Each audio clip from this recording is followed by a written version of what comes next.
Good day to you one and all. It is I, Justin Hawkins, and this is Justin Hawkins Rides Again. Today, I'm talking about Bruce Springsteen.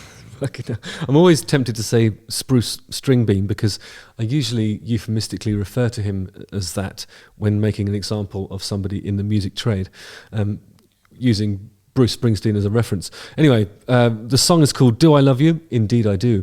And it was originally written and performed by Frank Wilson in 1965. I can't wait to hear it, can you? Justin Hawkins rides again.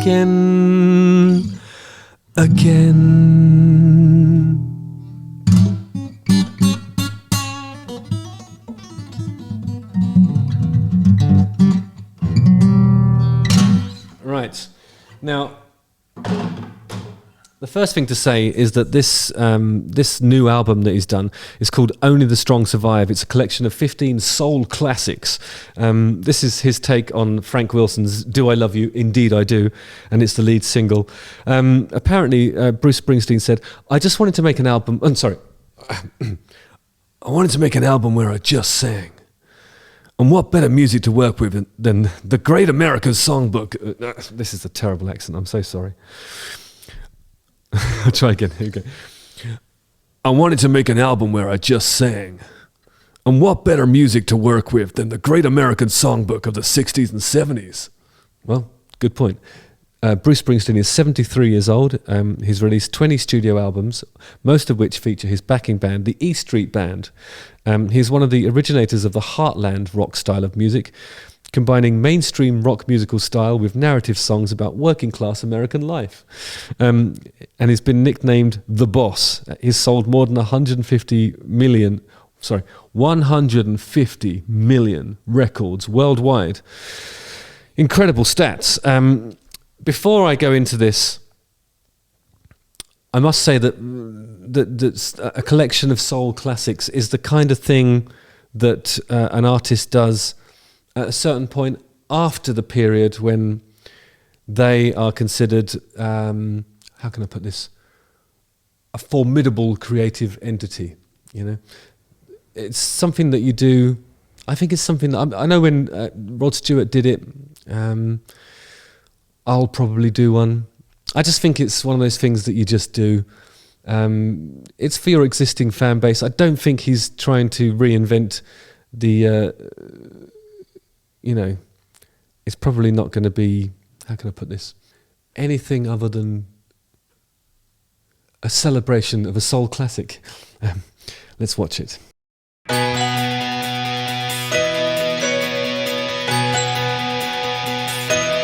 Okay, there's that lovely chromatic percussion part. It's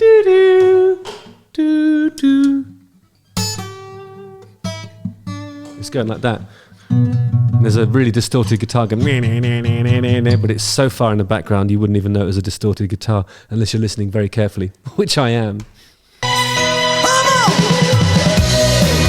Okay, so immediately there's a top of the pops 60s, 70s, studio audience, all clapping along. He's lit starkly, and there's about 20 incidental musicians on stage.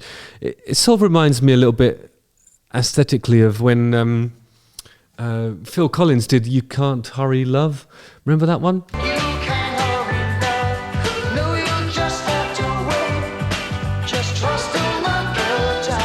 But the difference being that Phil Collins played all the instruments in the video and probably in the studio as well. This is already really family friendly.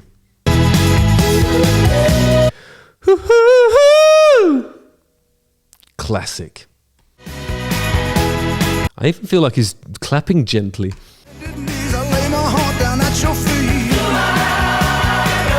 Almost like a gospel choir sound when the backing vocals come in. It can't just be those four people singing it, surely. There must be some sort of union thing going on where those four people have probably been paid 20 times to record it 20 times and then multi-layered it.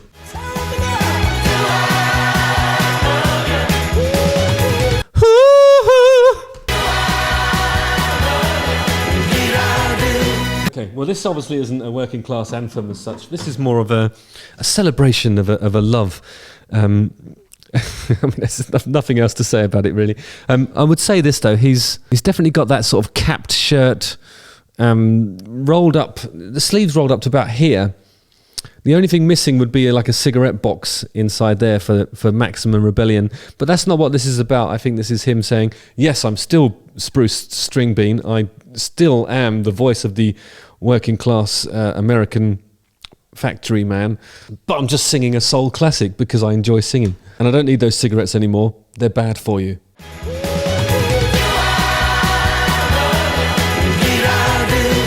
Amazing for 73. That's like one of those Motown bass lines. It's a good bass line.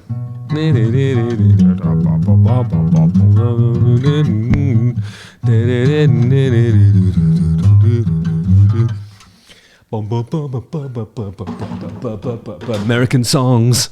The very thing that I want most is just to have and hold you close. God. Sleep, I pray the Lord your soul to keep and bring it on home safe to me, darling. How many necklaces has he got on there? Oh, just one, but it's so brilliantly lit that sort of looks like two chains. Just the one though. That drummer's got more. I've seen more swing in a broken arm. It's he's definitely like going for the stiff wrist technique. I call that.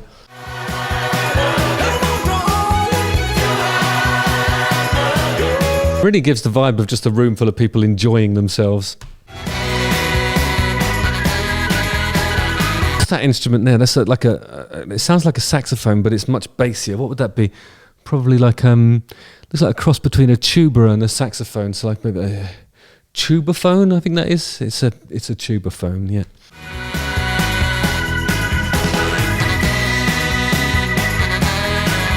You know, to see Bruce Springsteen bound down off that podium is really inspiring. I think when I get to 73, I'll have to have some sort of rail attached to the podium, and maybe like a Steno podium lift.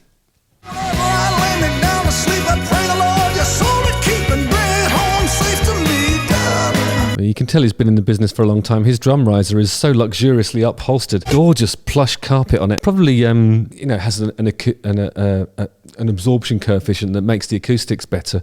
But even just to walk on would be nice. I think the temptation would be to kick your slippers off and just luxuriate on that drum riser for a little while. Were it not for the obscenely loud sounds created by the drummer himself. But when you get to 73, you might not be able to hear that as well anyway. So.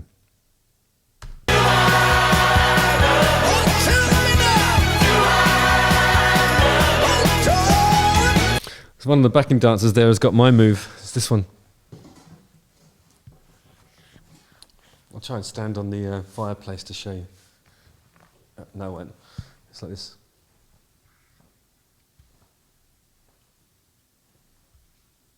And that's the choreography.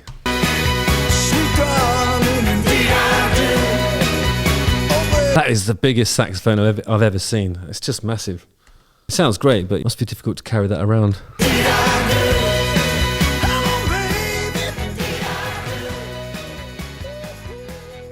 Lovely stuff. Okay, well, it goes verse, chorus. No, it doesn't. I didn't pay any attention to the arrangement. This is... I just don't understand why this exists. I mean, I suppose it's just a bit of fun. Is it a bit of fun? Yeah, it's just a bit of fun. I think, artists of a certain age will continue to plunder the great American songbook of the 60s and 70s, and this won't be the last cover version of this song that we'll hear in the coming years, I suppose. But, it's the boss. He can do what he likes. He is actually the boss, and he makes the rules, and he decides what the right... I mean, he knows best.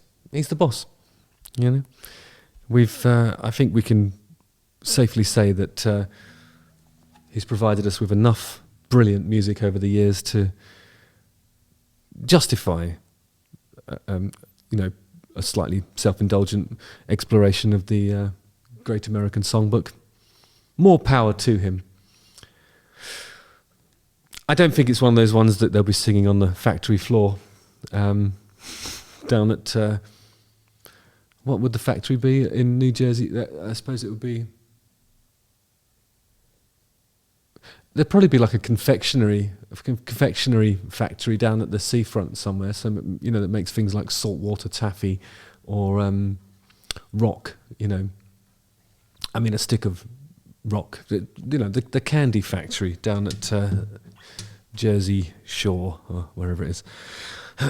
Justin Hawkins writes again. Don't forget to like, subscribe, hit the bell for notifications, watch one of these 2 videos, and fear not, the Great American Songbook is in safe hands. Nice one.